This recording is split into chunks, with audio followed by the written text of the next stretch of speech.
সংস্কারের অভাবে বেহাল দশা ব্রাহ্মণবাড়িয়ার কসবা আখাউড়া সড়কের।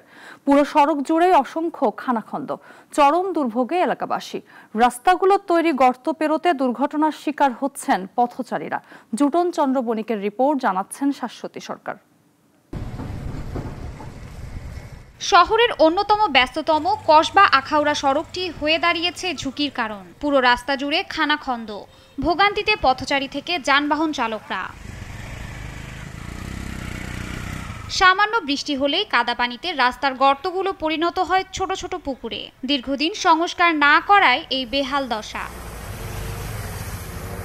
দ্বিগুণ সময়ের পাশাপাশি ব্যয় হচ্ছে অতিরিক্ত খরচও। সময় মতো গন্তব্যে পৌঁছতে পারছেন না যাত্রীরা। খুবই খারাপ রাস্তা। এই রাস্তায় ছেলেমেয়েরা আসা যাওয়ার করতে অনেকে আহত হচ্ছে, অনেকে আসার পরে বাড়িতে তাদের লেখাপড়ার বিঘ্ন করছে এবং বাড়িতে ব্যাক করে চলে যাচ্ছে। খানাখন্দে একেবারেই খুব বেহাল অবস্থা। এদিক দিয়ে ছাত্র ছাত্রী শিক্ষক সকলেরই আসতে খুব অসুবিধা হয়, এমনকি যাত্রীরাও আসতে খুব অসুবিধা হয়।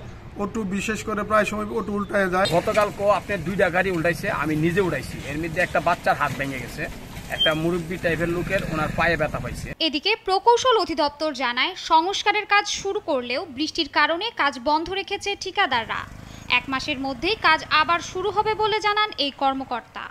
বৃষ্টির কারণে ঠিকাদার প্রায় 3-4 মাস যাবৎ কাজ বন্ধ রেখেছে। আমরা ঠিকাদারদের সাথে মৌখিকভাবে এবং লিখিতভাবে জানিয়েছি।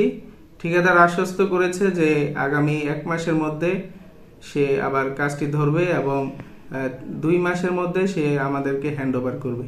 দ্রুতই সড়কটি সংস্কার না হলে জনদুর্ভোগের পাশাপাশি বড় ধরনের দুর্ঘটনার সম্ভাবনা রয়েছে বলে আশঙ্কা স্থানীয়দের। শাশ্বতী সরকার, নাগরিক।